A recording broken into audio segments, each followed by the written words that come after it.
Hello and welcome to Panchajanya IAS. Today in this class we are going to see the current affairs of 22 June 2024. Now let us see the topics that today we are going to discuss.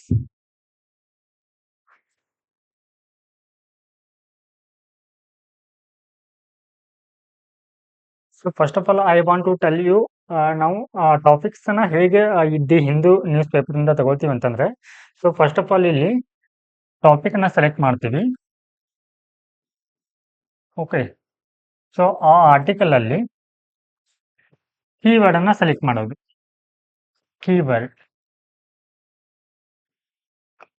Keyword ಅನ್ನ select ಮಾಡಿದ ನಂತರ so ಈ keyword UPSC syllabus ನ ಯಾವ ಸಿಲೆಬಸ್ಗೆ ಇದು suit ಆಗುತ್ತೆ ಅಂತ. Okay, so ಇಲ್ಲಿ GS ಪೇಪರ್ 1 ಟು GS 4 ವರೆಗೆ ಸೊ ಇದು ಯಾವ ಒಂದು ಸಿಲೆಬಸ್ ಅಂಡರ್ ಅಲ್ಲಿ ಬರುತ್ತೆ ಅಂತ ನೋಡ್ತೀವಿ. ಸೊ ನೆಕ್ಸ್ಟ್ ಇಲ್ಲಿ ಮೈಕ್ರೋ ಟಾಪಿಕ್ಸ್ ನೋಡ್ತೀವಿ. ಓಕೆ, ಸೊ GS 1 ಅಲ್ಲಿ ಯಾವೆಲ್ಲ ಟಾಪಿಕ್ಸ್ ಬರುತ್ತೆ, GS 2 ನಲ್ಲಿ ಯಾವ ಬರುತ್ತೆ ಸೊ ಅನ್ನೋದನ್ನ ಸೆಲೆಕ್ಟ್ ಮಾಡ್ತೀವಿ. ಸೊ ನೆಕ್ಸ್ಟ್ ಇಲ್ಲಿ ಈ ಮೈಕ್ರೋ ಟಾಪಿಕ್ಸ್ ನ ಚೂಸ್ ಮಾಡಿದ ನಂತರ ಓಕೆ, ಸೊ ಇದನ್ನ ಡಿಫ್ರೆಂಟ್ ಅಪ್ರೋಚ್ ಅಂದ್ರೆ ಡೈಮೆನ್ಷನ್ ಅಲ್ಲಿ ಇದನ್ನ ಸ್ಟಡಿ ಮಾಡ್ತೀನಿ.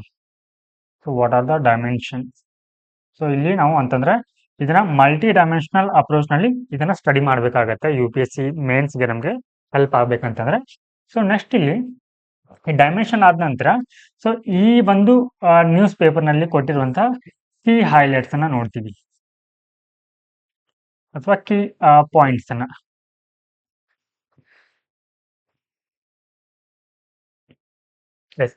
ಸೊ ಈ ರೀತಿ ನಮ್ಮ ಒಂದು ದಿನನಿತ್ಯದ ಒಂದು ದಿ ಹಿಂದೂ ದಿನಪತ್ರಿಕೆ ವಿಶ್ಲೇಷಣೆ ಈ ರೀತಿ ಸಾಗತ್ತೆ.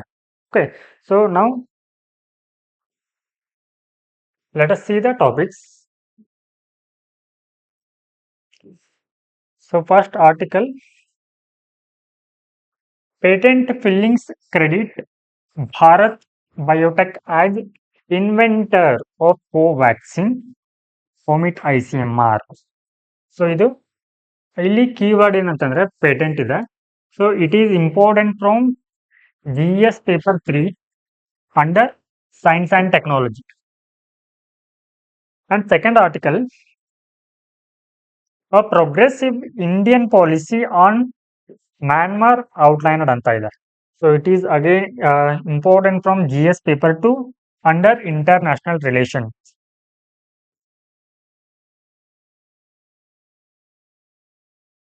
And next article, new Cold War era. Okay, so it is again important from GS paper 2 under international relations. And the last article, elephants in why not to solve man animal conflict anta ide. So it is important from GS paper 3 under environment and ecology.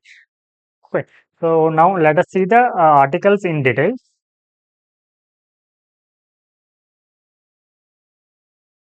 So before starting the articles, so ನಿನ್ನೆ ಕ್ಲಾಸ್ನಲ್ಲಿ ನಾನು ನಿಮ್ಗೆ so ಒಂದಿಷ್ಟು prelims ಕ್ವಶನ್ಸ್ಗಳನ್ನ ಕೊಟ್ಟಿದ್ದೆ. So ಅವುಗಳನ್ನ ಇವಾಗ discuss ಮಾಡಿ ಆರ್ಟಿಕಲ್ನ detail ಆಗಿ ನೋಡ್ತಾ ಹೋಗೋಣ. ಸೊ ಇಲ್ಲಿ ಫಸ್ಟ್ ಕ್ವಶನ್ ಏನಿದೆ ಅಂತಂದ್ರೆ, which institutional amendment introduce the provision of reservation for economically weaker section in India ಅಂತ ಇದೆ. ಸೊ ಇಲ್ಲಿ ಯಾವ ಒಂದು ಸಂವಿಧಾನದ ತಿದ್ದುಪಡಿಯ ಮೂಲಕ EWS ಅಂದ್ರೆ ಇವ್ರಿಗೆ 10% ಮೀಸಲಾತಿಯನ್ನು ನೀಡಲಾಗಿದೆ ಅಲ್ವಾ. ಸೊ ಹಾಗಿದ್ರೆ ಸಂವಿಧಾನದ ಎಷ್ಟನೇ ತಿದ್ದುಪಡಿ ಅಂತ ಕೇಳ್ತಾ ಇದ್ದಾರೆ ಇಲ್ಲಿ. ಸೊ ಇಲ್ಲಿ ಆನ್ಸರ್ ಯಾವ್ದಾಗತ್ತೆ ಅಂದ್ರೆ option C the right answer ಆಗತ್ತೆ. And the next question,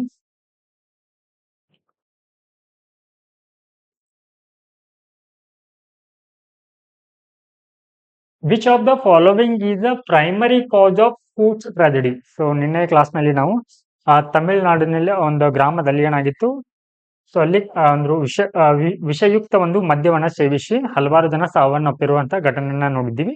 so ಅದಕ್ಕೆ ಏನಂತ ಕರೀತಾರೆ, ಆ ರೀತಿ ಒಂದು ಮಾಸ್ ಡೆತ್ ಆದ್ರೆ ಕಾಲಪಟಿ ಸಾರ ಅಂತ ಅದಕ್ಕೆ ಫುಡ್ ಟ್ರಾಜಿಡಿ ಅಂತ ಕರೆದಿದ್ದೀವಿ ಅಂತ ನಿನ್ನೆ ಕ್ಲಾಸ್ನಲ್ಲಿ ನೋಡಿದ್ದೀವಿ. ಸೊ ಈ ಒಂದು ದುರಂತಕ್ಕೆ ಕಾರಣ ಏನಂತಂದ್ರೆ ಮುಖ್ಯವಾಗಿ ಇಲ್ಲಿ ಮಿಥನಾಲ್ ಕಂಟಾಮಿನೇಷನ್ ಅಂತ ನೋಡಿದೀವಿ. ಸೊ ಇದು ತುಂಬಾ ಡೇಂಜರಸ್ ಆಗಿರುತ್ತೆ, ಅಂದ್ರೆ ಪಾಯ್ಸನಸ್ ಆಗಿರುತ್ತೆ. ಸೊ ಇದನ್ನ ಆ ಒಂದು ಆಲ್ಕೋಹಾಲ್ಗೆ ಸೇರಿಸಿರೋದ್ರಿಂದ ಅದು ತುಂಬಾ ವಿಷಕಾರಿಯಾಗಿ ಹಲವಾರು ಜನರು ಸಾವನ್ನಪ್ಪಲಿಕ್ಕೆ ಕಾರಣವಾಗಿರುವಂಥದ್ದು. And the next question.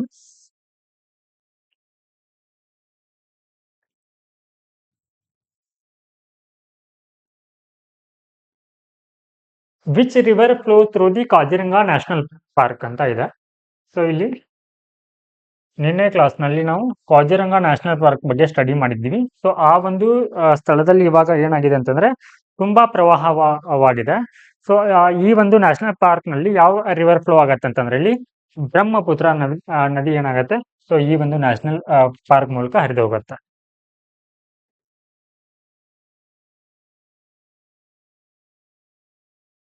Yes, now let us see the first article.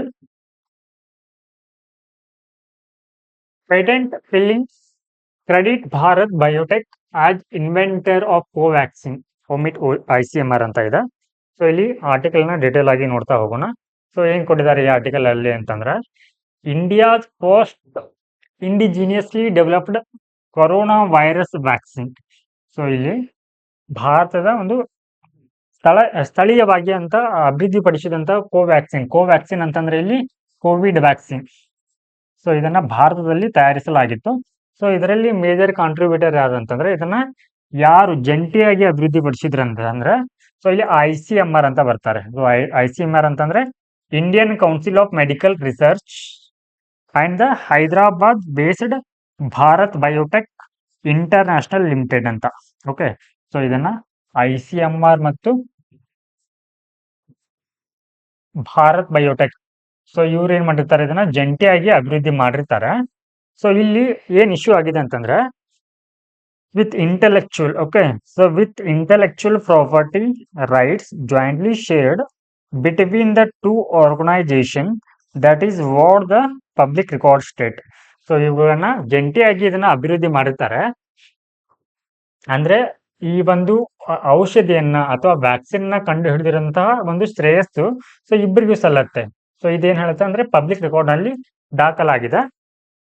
ಆದ್ರೆ ಇದರ ಒಂದು ಪೇಟೆಂಟ್ ಅನ್ನ ಮಾತ್ರ ಸೊ ಇಲ್ಲಿ ಕೇವಲ ಭಾರತ್ ಬಯೋಟೆಕ್ ಅನ್ನುವಂತ ಒಂದು ಸಂಸ್ಥೆ ಪಡ್ಕೊಂಡಿದೆ. ನೆಕ್ಸ್ಟ್ ನೋಡಿ ಇಲ್ಲಿ however filings by the BBIL ಅಂದ್ರೆ Bharat biotech international research medical research patent offices in India, the United States and Europe suggested that only its scientists and personnel are credited as inventors of the vaccine with no mention of ICMR scientist ಅಂತ. So ಇಲ್ಲಿ ICM so ಈ Bharat biotech so ಇವರು jointly invention ಮಾಡಿದ್ರು ಕೂಡ so ಇಲ್ಲಿ ICMR Bharat biotech ನವರು ಮಾತ್ರ ಏನ್ ಮಾಡಿದ್ದಾರೆ ತಮ್ಮ ಹೆಸರಿನಲ್ಲಿ ಪೇಟೆಂಟ್ ಅನ್ನು ತೆಗೆದುಕೊಂಡಿದ್ದಾರೆ. ಸೊ ಪೇಟೆಂಟ್ ಅಂತ ತೆಗೆದುಕೊಂಡಾಗ ಅದರಲ್ಲಿ ಇನ್ವೆಂಟರ್ಸ್ ಅಂತ ಯಾರನ್ನ ತಗೊಂಡಿದ್ದಾರೆ, ಸೊ ಇನ್ವೆಂಟರ್ ಸೊ ಈ ಒಂದು ಭಾರತ್ ಬಯೋಟೆಕ್ ನ ಸೈಂಟಿಸ್ಟ್ ಗಳನ್ನ ಇದರಲ್ಲಿ ಇನ್ಕ್ಲೂಡ್ ಮಾಡಲಾಗಿದೆ. ಸೊ ಈ ICMR ಗೆ ಸೊ ಇದರ ಮೇಲೆ ಯಾವುದೇ ಒಂದು ಪೇಟೆಂಟ್ ಹಕ್ಕನ್ನ ಸೊ ಇದರಲ್ಲಿ ದಾಖಲು ಮಾಡಲಾಗಿಲ್ಲ. ಎಸ್, ಸೊ ಇವಾಗ ನಾವು ಈ ಕೀವರ್ಡ್ ಬಗ್ಗೆ ತಿಳ್ಕೋಬೇಕು. ಹಾಗಿದ್ರೆ ಈ ಪೇಟೆಂಟ್ ಅಂತಂದ್ರೆ ಏನು ಅನ್ನೋದನ್ನ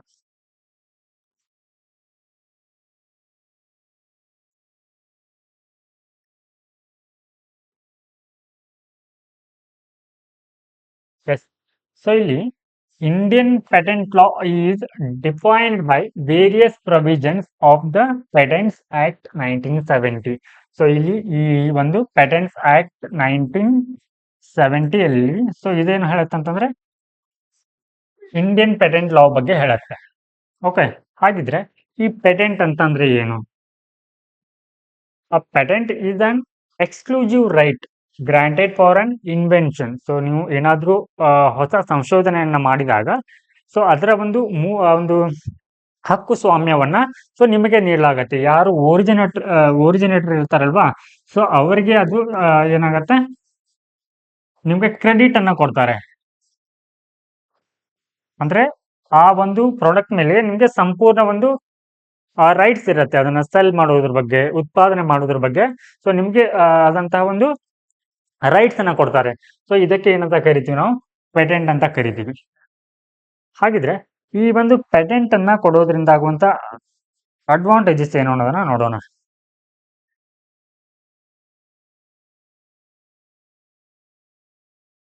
S. Promote the culture of research and grassroots innovation.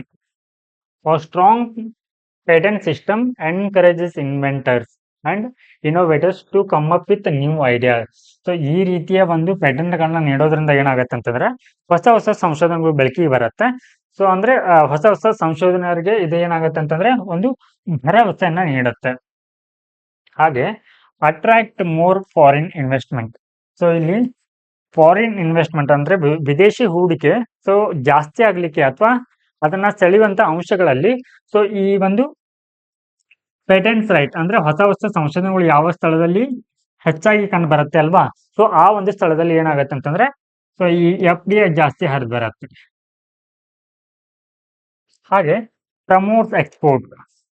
So ಹೊಸ ಹೊಸ ಸಂಶೋಧನೆಗಳು ಹೆಚ್ಚಾದಂತೆ ಏನಾಗುತ್ತೆ ಅಲ್ಲಿ ಉತ್ಪಾದನೆ ಜಾಸ್ತಿ ಆಗಿ ನಾವು ಏನ್ ಮಾಡ್ತೀವಿ ಇಲ್ಲಿ ಪ್ರಾಡಕ್ಟ್ಸ್ ಅಂದ್ರೆ ರಫ್ತನ್ನ ಜಾಸ್ತಿ ಮಾಡ್ತೀವಿ.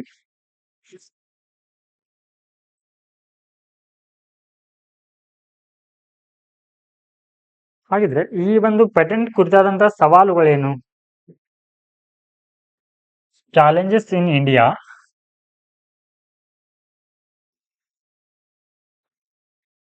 So regarding patent system, so first one is low private sector investment. So research and development ಅಂತ ಬಂದಾಗ ಸೊ ಈ ಒಂದು ಕ್ಷೇತ್ರದಲ್ಲಿ ಪ್ರೈವೇಟ್ ತುಂಬಾ ಕಡಿಮೆ ಹೂಡಿಕೆಯನ್ನ ಮಾಡುತ್ತೆ. ಹಾಗೆ ಇನ್ನು ಕಂಪಲ್ಸರಿ ಲೈಸೆನ್ಸಿಂಗ್ ಅಂತ ಬರುತ್ತೆ.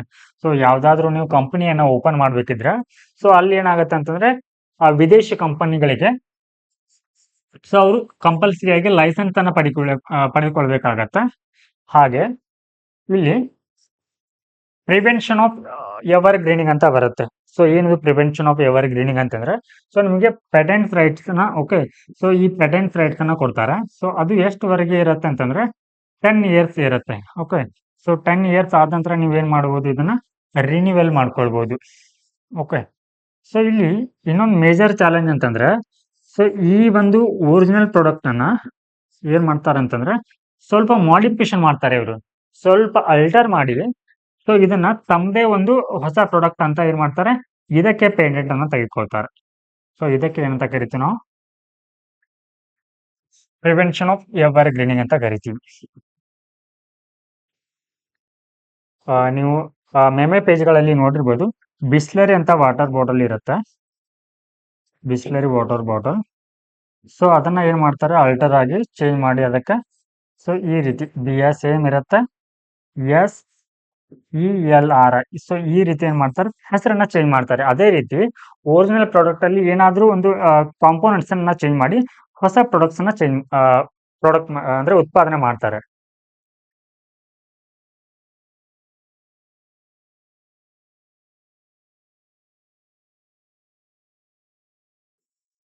And the next article, a progressive Indian policy on Myanmar outlined ಅಂತ ಇದೆ.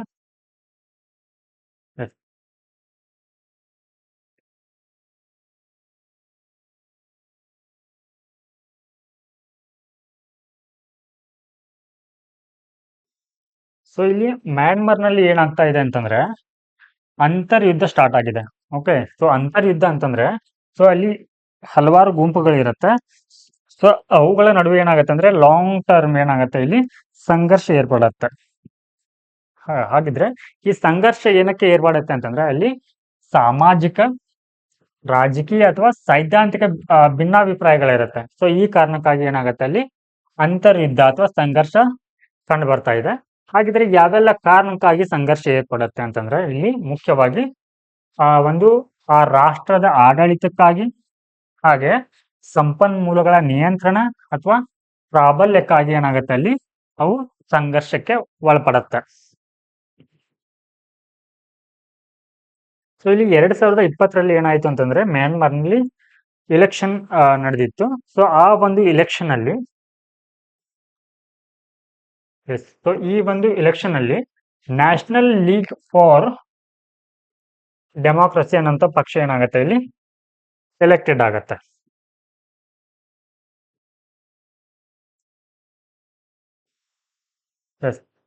ಸೊ ಇಲ್ಲಿ ಎಲೆಕ್ಟೆಡ್ ಆದ ನಂತರ ಏನಾಗತ್ತೆ ಅಂತಂದ್ರೆ ಈ ಒಂದು ಚುನಾವಣೆಯಲ್ಲಿ 2020 ಚುನಾವಣೆಯಲ್ಲಿ ಅಕ್ರಮ ನಡೆದಿದೆ ಅಂತ ಹೇಳಿ ಆರೋಪಿಸಿ ಸೊ ಇಲ್ಲಿ ತತ್ಮಾಧಾವ್ ಅಥವಾ ಎಂದು ಕರೆಯಲ್ಪಡುವ ಜುಂಟಾ ಮಿಲಿಟರಿ ಇದೇನ್ ಮಾಡತ್ತೆ ಅಂತಂದ್ರೆ ಆ ಒಂದು ಚುನಾಯಿತ ಸರ್ಕಾರವನ್ನ ಏನ್ ಮಾಡತ್ತೆ ಪದಚ್ಯುತಿಗೊಳಿಸುತ್ತೆ. ಸೊ ಅದನ್ನ ತೆಗೆದು ಹಾಕಿ ಸೊ ಏನ್ ಮಾಡತ್ತೆ ಈ ಒಂದು ಪ್ರದೇಶದಲ್ಲಿ ಮಿಲಿಟರಿ ಆಡಳಿತವನ್ನ ಸ್ಥಾಪನೆ ಮಾಡತ್ತೆ. ಸೊ ಇದು ಕಂಡು ಬಂದಿದ್ದು 2021ರಲ್ಲಿ ಮಿಲಿಟರಿ ದಂಗೆ ಆಗತ್ತೆ.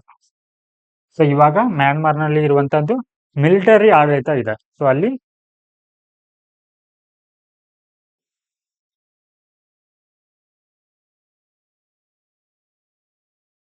ಎಸ್ 2021ರಲ್ಲಿ ಏನ್ ಮಾಡತ್ತೆ ಸೊ ಆ ಜುಂಟಾ ಮಿಲಿಟರಿ ಸಂಘಟನೆ ಏನ್ ಮಾಡತ್ತೆ ಸೊ ಅಧಿಕಾರವನ್ನ ವಹಿಸ್ಕೊಳ್ಳತ್ತೆ. ಹಾಗಿದ್ರೆ ಇದರ ಒಂದು ಕ್ರಿಸಿಸ್ ಏನು ಬಿಕ್ಕಟ್ಟುಗಳು ಏನಾಗ್ತಾ ಇದೆ ಅಂತಂದ್ರೆ ಈ ಮಿಲಿಟರಿ ಆಡಳಿತದಿಂದಾಗಿ ಸೊ ಇಲ್ಲಿ the military in Myanmar which over through the elected civilian government in February 2021 continues to kill, maim and displace its own people. So ಇಲ್ಲಿ ಆ ಒಂದು ಸ್ಥಳದಲ್ಲಿ ಮಿಲಿಟರಿ ಸಂಘರ್ಷಗಳು ಜಾಸ್ತಿ ಆಗ್ತಾ ಇರೋದ್ರಿಂದ ಏನಾಗ್ತಾ ಇದೆ ಇಲ್ಲಿ ಒಂದ್ ಕಡೆ ಭಾರತ ಇದೆ, ಸೊ ಇಲ್ಲಿ ಮ್ಯಾನ್ಮಾರ್ ಇದೆ. ಓಕೆ, ಸೊ ಈ ಮ್ಯಾನ್ಮಾರ್ ಮತ್ತು ಭಾರತಗಳು ಗಡಿಯನ್ನ ಶೇರ್ ಮಾಡ್ಕೊಳತ್ತೆ, ಬಾರ್ಡರ್ ಶೇರ್ ಮಾಡ್ಕೊಳತ್ತೆ. ಸೊ ಇಲ್ಲಿ ಸಂಘರ್ಷ ಆಗ್ತಾ ಇರೋದ್ರಿಂದ ಏನಾಗ್ತಾ ಇದೆ ಅಂತಂದ್ರೆ ಸೊ ಈ ಪ್ರದೇಶದಲ್ಲಿರುವಂತಹ ಜನರು ಭಾರತಕ್ಕೆ ವಲಸೆಯನ್ನ ಬರ್ತಾ ಇದ್ದಾರೆ. ಅಂದ್ರೆ ಗಡಿ ಪ್ರದೇಶಗಳಲ್ಲಿ ಏನ್ ಮಾಡ್ತಾ ಇದ್ದಾರೆ ಸೊ ಇಲ್ಲಿ ವಾಸ ಮಾಡ್ತಾ ಇದ್ದಾರೆ.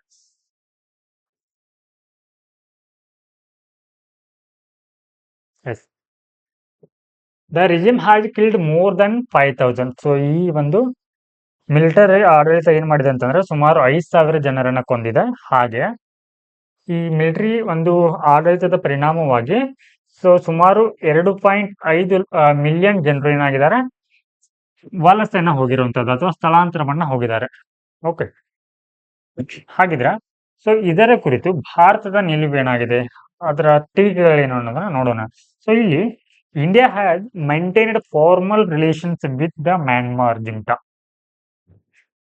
ಸೊ ಇಲ್ಲಿ ಒಂದು ಈ ಜುಂಟಾ ಮಿಲಿಟರಿ ಸಂಘಟನೆ ಜೊತೆಗೆ ಭಾರತ ಉತ್ತಮ ಒಂದು ಸಂಬಂಧವನ್ನ ಕಾಪಾಡಿಕೊಂಡಿದೆ. ಹಾಗೆ ಡ್ಯೂರಿಂಗ್ ಇಟ್ ಸೆಕೆಂಡ್ ಟೆನ್ಯೂರ್ ಅಂದ್ರೆ ಬಿಜೆಪಿ ಲೆಡ್ ಗವರ್ಮೆಂಟ್ ಮೋದಿ 2.0 ಇವರ ಆಡಳಿತದಲ್ಲಿ had done very little to engage with the pro-democracy resistance in Myanmar. So ಇವರ ಅಂದ್ರೆ ಎರಡನೇ ಅವಧಿಯಲ್ಲಿ ಅಂದ್ರೆ ಮಿಲಿಟರಿ ಆಡಳಿತ ಬಂದ ನಂತರ ಸೊ ಇವರ ಜೊತೆಗಿನ ಸಂಬಂಧಗಳು ಏನಾಗಿದೆ ತುಂಬಾ ಕಡಿಮೆ ಆಗ್ತಾ ಬರ್ತಾ ಇದೆ. ಸೊ ವೆರಿ ಲೋ ರಿಲೇಶನ್ಶಿಪ್ ಇದೆ.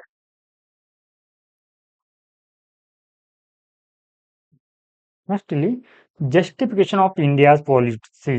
ಸೊ ಇಲ್ಲಿ ಯಾವ ರೀತಿ ಜಸ್ಟಿಫೈ ಮಾಡ್ಕೊಳ್ಳುತ್ತೆ ಅಂತಂದ್ರೆ ತಮ್ಮ ವಿದೇಶಾಂಗ ನೀತಿಯನ್ನ ಅಂತಂದ್ರೆ so Indian foreign policy scholars and practitioners argue that working with the junta is necessary to protect India's interest in Myanmar. So ಇಲ್ಲಿ ಫಾರಿನ್ ಪಾಲಿಸಿ ಸ್ಕಾಲರ್ಸ್ ಏನ್ ಹೇಳ್ತಾರೆ ಅಂತಂದ್ರೆ ಸೊ ಈ ಒಂದು ಮಿಲಿಟರಿ ಆಡಳಿತದ ಜೊತೆಗೆ ನೀವು ಕೋಆಪರೇಟ್ ಮಾಡ್ಬೇಕಾಗತ್ತೆ ಅಂತ. ಹಾಗೆ there is a debate over the distinction between the value and interest of foreign policy. So ಇಲ್ಲಿ ಭಾರತ ಮೂಲಭೂತ ಅಂದ್ರೆ ಸೊ ಏನಿದು ಪ್ರಜಾಪ್ರಭುತ್ವ ದೇಶ ಅಲ್ವಾ. ಸೊ ಈ ಪ್ರಜಾಪ್ರಭುತ್ವ ದೇಶವಾಗಿದ್ಕೊಂಡು ಮಿಲಿಟರಿ ಆಡಳಿತವನ್ನ ಭಾರತ ಹೇಗೆ ಸಪೋರ್ಟ್ ಮಾಡುತ್ತೆ ಸೊ ಅನ್ನೋದು ಇಲ್ಲಿ ಇಂಪಾರ್ಟೆಂಟ್ ಆಗತ್ತೆ.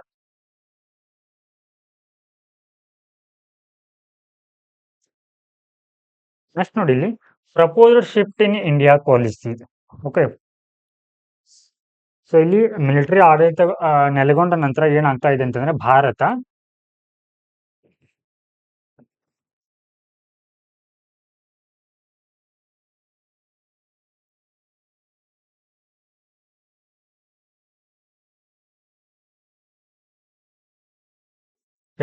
ಸೊ ಇಲ್ಲಿ ಯಾವೆಲ್ಲ ಕ್ರಮಗಳನ್ನ ಕೈಗೊಂಡಿದೆ ಅಂತಂದ್ರೆ ಮುಖ್ಯವಾಗಿ ಇಲ್ಲಿ ಈ steps for A new policy. First one democratic influence. So ಈ ಒಂದು ಪ್ರದೇಶದಲ್ಲಿ ಹಲವಾರು ಸಂಘಟನೆಗಳು ಅಂದ್ರೆ ಮ್ಯಾನ್ಮಾರ್ನಲ್ಲಿ ಪುನಃ ಮತ್ತೆ ಪ್ರಜಾಪ್ರಭುತ್ವವನ್ನ ಸ್ಥಾಪಿಸಬೇಕಂತ ಹಲವಾರು ಸಂಘಟನೆಗಳು ಹೋರಾಟವನ್ನ ಮಾಡ್ತಾ ಇದೆ. ಸೊ ಈ ನಿಟ್ಟಿನಲ್ಲಿ ಭಾರತ ಈ ಒಂದು ಸಂಘಟನೆಗಳೊಂದಿಗೆ ಕೈ ಜೋಡಿಸಿ ಆ ಪ್ರದೇಶದಲ್ಲಿ ಮತ್ತೆ ಪ್ರಜಾಪ್ರಭುತ್ವ ನೆಲೆಗೊಳ್ಳುವಂತೆ ಮಾಡಬೇಕಾಗಿದೆ. ನೆಕ್ಸ್ಟ್ ಇಲ್ಲಿ assisting Myanmar's national unity government and other resistance groups in their aim to replace the 2008 constitution with federal constitution. So ಪ್ರಜಾಪ್ರಭುತ್ವ ಅಂದ್ರೆ ಸೊ ಇಲ್ಲಿ 2008ರಲ್ಲಿ ಏನ್ ಮಾಡಲಾಗಿದೆ ಅಂತಂದ್ರೆ ಸೊ ಈ ಒಂದು ಮಿಲಿಟರಿ ಆಡಳಿತ ಏನ್ ಮಾಡಿದೆ ಅಲ್ಲಿ ಸಂವಿಧಾನವನ್ನ ಸೊ ಬದಲಾಯಿಸಿದೆ. ಸೊ ಇದನ್ನ ಮತ್ತೆ ರಿಪ್ಲೇಸ್ ಮಾಡಬೇಕು ಅಂತಂದ್ರೆ ಸೊ ಭಾರತ ಸೊ ಈ ಒಂದು ನ್ಯಾಷನಲ್ ಯೂನಿಟಿ ಗವರ್ಮೆಂಟ್ ನೊಂದಿಗೆ ಏನ್ ಮಾಡ್ಬೇಕಂತಂದ್ರೆ ಸೊ ಕೈ ಜೋಡಿಸ್ಬೇಕಾಗಿದೆ. ಹಾಗೆ ಸೆಕೆಂಡ್ ಪಾಯಿಂಟ್ ಅಂತಂದ್ರೆ ಆಲ್ ವೆಪನ್ಸ್ ಸೇಲ್ಸ್ ಅಂತ. ಸೊ ಈ ಒಂದು ಮ್ಯಾನ್ಮಾರ್ಗಳಿಗೆ ಸೊ ನೀವೇನಾದ್ರೂ ಶಸ್ತ್ರಾಸ್ತ್ರಗಳನ್ನ ಪೂರೈಸಿದ್ರೆ ಅದೇನ್ ಮಾಡ್ಬೋದು, ಸೊ ಈ ಶಸ್ತ್ರಾಸ್ತ್ರಗಳನ್ನ ಅವರು ಸೊ ಈ ಒಂದು ಜನರ ಒಂದು ಸಂಘರ್ಷವನ್ನ ತಡಿಲಿಕ್ಕೆ ಬಳಸ್ಬೋದು. ಓಕೆ, ಸೊ ಈ ಕಾರಣಕ್ಕಾಗಿ ಅಲ್ಲಿ ಜನರ ದುರ್ಮರಣವಾಗುವ ಚಾನ್ಸಸ್ ಕೂಡ ಇರುತ್ತೆ. ಹೀಗಾಗಿ ಭಾರತ ಈ ಒಂದು ದೇಶಕ್ಕೆ ಒಂದು ಶಸ್ತ್ರಾಸ್ತ್ರಗಳನ್ನ ಪೂರೈಸುವುದನ್ನ ನಿಲ್ಲಿಸ್ಬೇಕಂತ ಸೊ ಈ ಒಂದು ಪಾಯಿಂಟ್ ನಲ್ಲಿ ನೋಡ್ಬೋದು.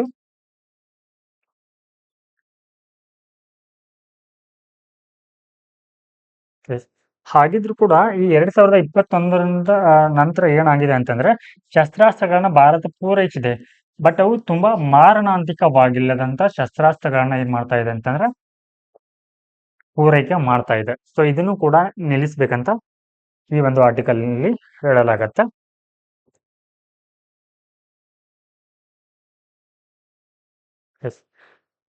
Next article, new cold war.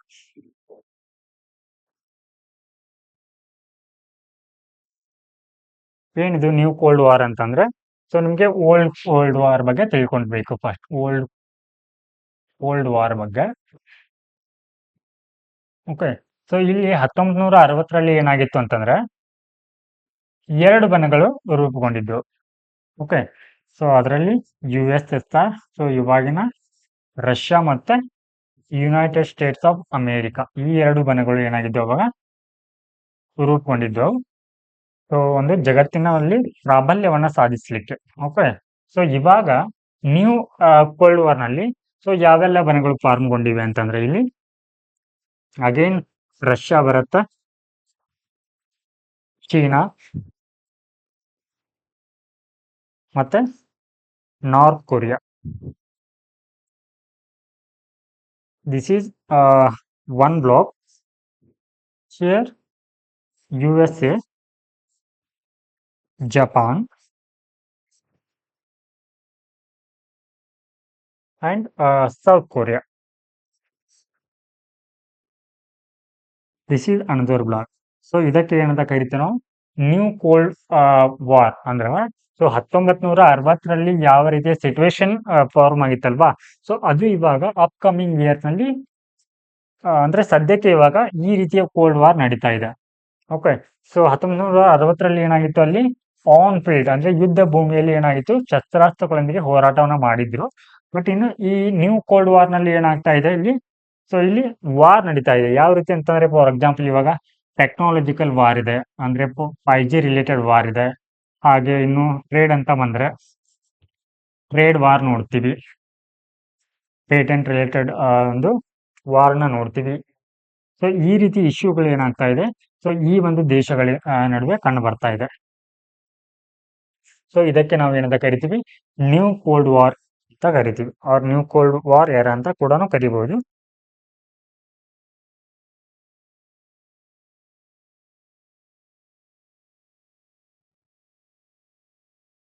ಇಲ್ಲಿ ಇನ್ನೊಂದು ಇಂಪಾರ್ಟೆಂಟ್ ಥಿಂಗ್ ಏನಂತಂದ್ರೆ ಈ ರಷ್ಯಾ ಮತ್ತು ಉಕ್ರೇನ್ ಯುದ್ಧದಿಂದಾಗಿ, ಹಾಗೆ ಸೊ ಈ ನಾರ್ತ್ ಕೊರಿಯಾ ಮತ್ತು ಸೌತ್ ಕೊರಿಯಾ ಯುದ್ಧದಿಂದಾಗಿ ಏನ್ ಮಾಡಿದೆ ಅಂತಂದ್ರೆ ಜಗತ್ತು ಈ ದೇಶಗಳ ಮೇಲೆ ಏನ್ ಮಾಡಿದೆ ಅಂತಂದ್ರೆ ಎಕಾನಾಮಿಕ್ ಸ್ಯಾಂಕ್ಷನ್ ಹೇರಿದೆ.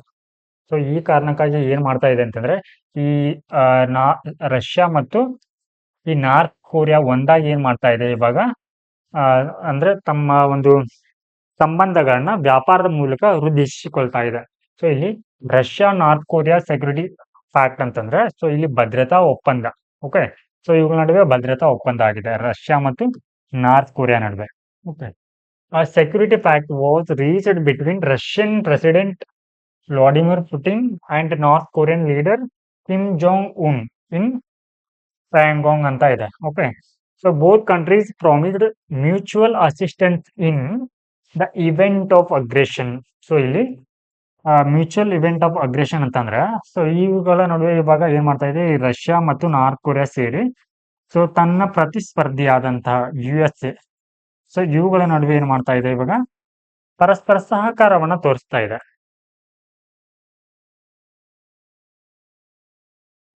Historical context and current motivations ಅಂತ ಇದೆ. ಸೊ ಇಲ್ಲಿ the pact has each from the cold war era and as Russia North Korea were erstwhile alive. So ಈ ಹಿಂದೆನೂ ಕೂಡ ಏನಾಗಿದ್ದವು, ರಷ್ಯಾ ಮತ್ತು ನಾರ್ತ್ ಕೊರಿಯಾ ಸೊ ಮಿತ್ರ ಬಣಗಳಾಗಿದ್ದವು. ಸೊ ಇವಾಗ ನ್ಯೂ ಕೋಲ್ಡ್ ವಾರ್ ಎರಾನಲ್ಲಿ ಕೂಡ ಇವಾಗ ಏನಾಗಿದ್ದೆವು, ಮತ್ತೆ ಮಿತ್ರ ರಾಷ್ಟ್ರಗಳಾಗಿವೆ. ಇನ್ನು both nations are currently facing sanction, ಮೇಲೆ ಹೇಳಿದ ಹಾಗೆ ಸೊ ಆರ್ಥಿಕ ನಿರ್ಬಂಧವನ್ನ ಎದುರಿಸ್ತಾ ಇದ್ದೇವೆ. ಹಾಗೆ the pact marks a new beginning with mister Putin's visit to the. So ಈ ಒಂದು ನಾರ್ತ್ ಕೊರಿಯಾದ ಪ್ರದೇಶಕ್ಕೆ ಏನ್ ಮಾಡಿದ್ದಾರೆ, ಈ ರಷ್ಯಾದ ಅಧ್ಯಕ್ಷರು ಏನ ಮಾಡಿದ್ದಾರೆ, ಭೇಟಿಯನ್ನ ನೀಡಿದ್ದಾರೆ. ಸೊ ಇದೇನಾಗುತ್ತೆ, ವೆಸ್ಟರ್ನ್ ಕಂಟ್ರಿಗಳಲ್ಲಿ ಕೆಲವೊಂದಿಷ್ಟು ಕನ್ಸರ್ನ್ಗಳನ್ನ ಉಂಟು ಮಾಡಿದೆ. ಇನ್ನು shift in geopolitical alignment. Historically, Russia supported efforts to cut the North Korea's nuclear program and voted for sanction against Pyongyang at the UN Security Council. So ಆರಂಭದಲ್ಲಿ ಏನಾಗಿತ್ತು ಅಂತಂದ್ರೆ, ನಾರ್ತ್ ಕೊರಿಯಾ ಏನ್ ಮಾಡುತ್ತೆ ಅಂತಂದ್ರೆ ಹೆಚ್ಚಾಗಿ ಸೊ ಅದು ಅಣ್ವಸ್ತ್ರ ಪರೀಕ್ಷೆಯನ್ನ ಮಾಡುತ್ತೆ. ಬಟ್ ಇದರ ವಿರುದ್ಧವಾಗಿ ರಷ್ಯಾ ಇತ್ತು. ಬಟ್ ಆದ್ರೆ ಈ ಒಂದು ನಾರ್ತ್ ಕೊರಿಯಾದ ಮೇಲೆ ವಿಧಿಸಿರುವಂತಹ ಒಂದು ಶಾಂಕ್ಷನ್ ವಿರುದ್ಧ ಏನ್ ಮಾಡಿತ್ತು ಅಂತಂದ್ರೆ, ಈ ಯುನೈಟೆಡ್ ನೇಷನ್ ಸೆಕ್ಯೂರಿಟಿ ಕೌನ್ಸಿಲ್ ನಲ್ಲಿ ಅದರ ವಿರುದ್ಧವಾಗಿ ಮತವನ್ನ ಹಾಕಿತ್ತು.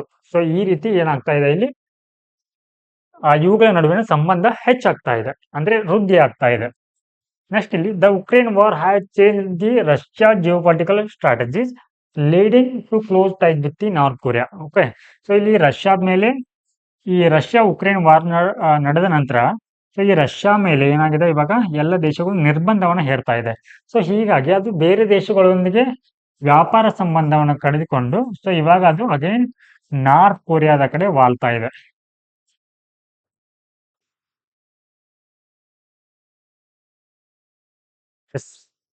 North Korea has reportedly supplied ammunition to Russia and Moscow has increased the food and fuel supply to the. So ಈ ಒಂದು ಪ್ರದೇಶಕ್ಕೆ ಏನ್ ಮಾಡ್ತಾ ಇದೆ ಅಂತಂದ್ರೆ, ರಷ್ಯಾ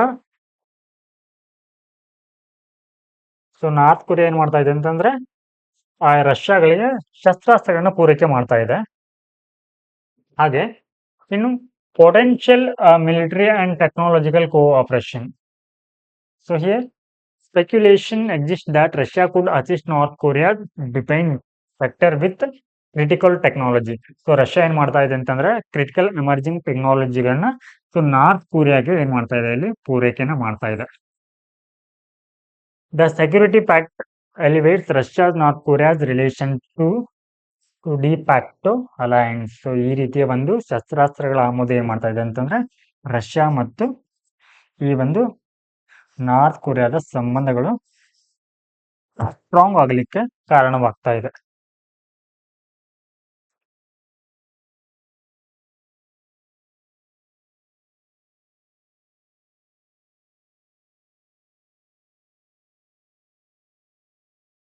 ಹಾಗಿದ್ರೆ ಈ ರಷ್ಯಾ ಮತ್ತು ಒಂದು ನಾರ್ತ್ ಕೊರಿಯಾದ ಒಂದು ಸಂಬಂಧಗಳು ಜಾಗತಿಕವಾಗಿ ಅಥವಾ ಪ್ರಾದೇಶಿಕವಾಗಿ ಯಾವ ರೀತಿ ಪರಿಣಾಮ ಬೀರುತ್ತಂತಂದ್ರೆ, ದ ಪ್ಯಾಕ್ಟ್ ಮೇ ಡೆಟಿರಿಯೋರೇಟ್ ರಷ್ಯಾದ relations with south Korea and Japan. Okay, so ಇಲ್ಲಿ ಈ ನಾರ್ತ್ ಕೊರಿಯಾ ಮತ್ತು ಸೌತ್ ಕೊರಿಯಾ ಏನದು enemy country. Okay, south Korea. ಹಾಗೆ ಜಪಾನ್ ಕೂಡ ಎಲ್ಲಿ ಬರುತ್ತೆ, ಇಲ್ಲಿ US ನ ಅಲೈಡ್. ಓಕೆ, ಸೊ ಇದು US ನ ಮಿತ್ರ ರಾಷ್ಟ್ರವಾಗಿ ಕಂಡು ಬರುತ್ತೆ. ಸೊ ಈ ಕಾರಣಕ್ಕಾಗಿ ಏನಾಗುತ್ತೆ, ಇಲ್ಲಿ ರಷ್ಯಾ ಈ ಜಪಾನ್ ಮತ್ತು ಸೌತ್ ಕೊರಿಯಾದ ಒಂದು ವಿರೋಧವನ್ನ ಎದುರಿಸಬೇಕಾಗತ್ತೆ. ಸೊ ಇದು global and regional. Okay, this is the regional impact ಆಗತ್ತೆ. Okay, next it is likely to strengthen the emerging partnership among Japan, South Korea and the US. ಹೌದಲ್ವಾ? So it is strengthen the emerging partnership. So ಅವಾಗ ಏನಾಗುತ್ತೆ, ಇಲ್ಲಿ ಮಿತ್ರ ರಾಷ್ಟ್ರಗಳಾದಂಥ USA, Japan ಮತ್ತು South Korea ನಡುವೆ ಅವಾಗ ಅವುಗಳ ನಡುವಿನ ಏನಾಗುತ್ತೆ, ಸಂಬಂಧ ವೃದ್ಧಿಗೊಳ್ಳುತ್ತೆ. Next article.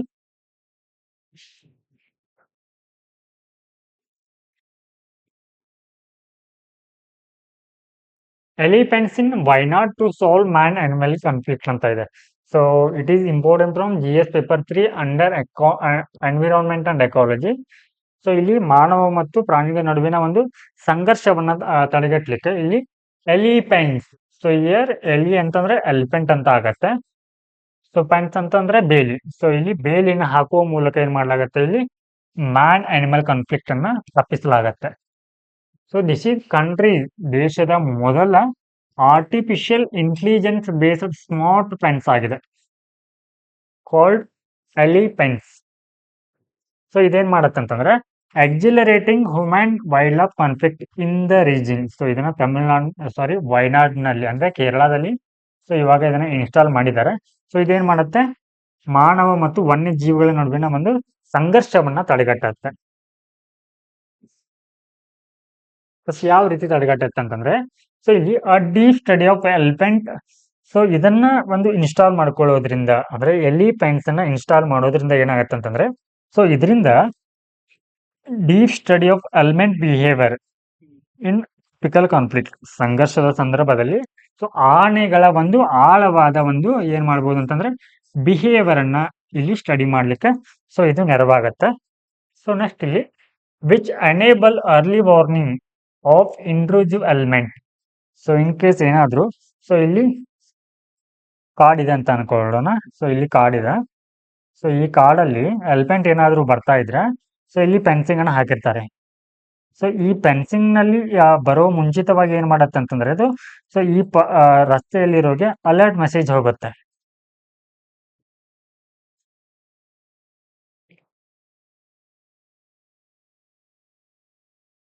The fence has sound and alarm lights installed to keep the elephants from approaching the regions around the barrier.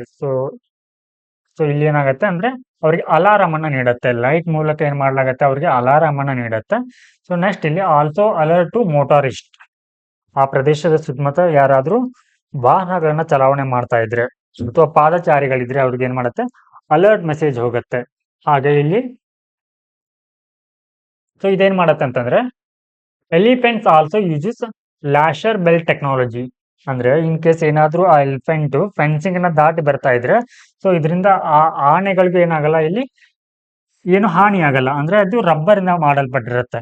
So next ಇಲ್ಲಿ when the animal reaches within 50 to 60 meters range of the fence, multiple cameras would capture the live visual. ಆ fencing ನ ಸುತ್ತ ಅಂದ್ರೆ ದೂರದಲ್ಲಿ ಅಂದ್ರೆ 15 to 60 metre ದೂರದಲ್ಲಿ ಆ ಆನೆಗಳು ಏನಾದ್ರು ಕಾಣಿಸ್ಕೊಂಡ್ರೆ ಸೊ ಅದರಲ್ಲಿ ಲೈವ್ ವಿಜುವಲ್ಸ್ ಅನ್ನ ಈ ಕ್ಯಾಮ್ರಾಗಳು ಸೆರೆ ಹಿಡಿಯುತ್ತೆ. ಸೊ ಇದರ ಜೊತೆಗೆ ಕೆಲವೊಂದಿಷ್ಟು ಟೆಕ್ನಾಲಜಿಗಳನ್ನು ಕೂಡ ಯೂಸ್ ಮಾಡ್ತಾರೆ. ಸೊ ಈ ರೀತಿಯ ಒಂದು ಅನಿಮಲ್ ಒಂದು ಹ್ಯೂಮನ್ ಕಾನ್ಫ್ಲಿಕ್ಟ್ ಅನ್ನ ತಡಿಲಿಕ್ಕೆ. ಹಾಗಿದ್ರೆ ಯಾವ ಟೆಕ್ನಾಲಜಿ ಅಂತಂದ್ರೆ ಅವು different methodology such as elephant proof trenches and wall, solar fencing and solar hanging fencing as well as rain fencing. rail fencing. So ಈ ರೀತಿ ಒಂದು ಟೆಕ್ನಾಲಜಿಗಳನ್ನ ಏನ್ ಮಾಡ್ತಾರೆ, ಸೊ ಹ್ಯೂಮನ್ ಅನಿಮಲ್ ಕಾನ್ಫ್ಲಿಕ್ಟ್ ಅನ್ನ ತಡಿಲಿಕ್ಕೆ ಬಳಸ್ತಾರೆ.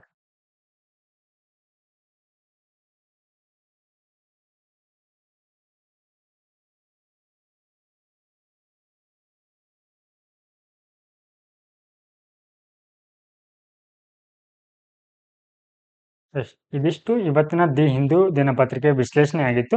ಸೊ ನಾಳೆ ಕ್ಲಾಸ್ನಲ್ಲಿ ಪ್ರಿಲಿಮ್ಸ್ ಕ್ವಶನ್ಗಳನ್ನ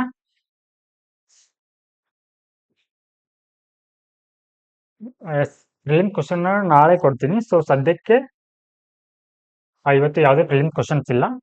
ಸೊ ಈ ಒಂದು ಕ್ಲಾಸ್ ಕುರಿತು ನಿಮ್ಮ ಅಭಿಪ್ರಾಯಗಳನ್ನ ಏನ್ ಮಾಡಿ ಅಂತಂದ್ರೆ ಸೊ ಕಮೆಂಟ್ ಬಾಕ್ಸ್ ನಲ್ಲಿ ಕಮೆಂಟ್ ಪೋಸ್ಟ್ ಮಾಡಿ. Yes, okay. Thanks for watching.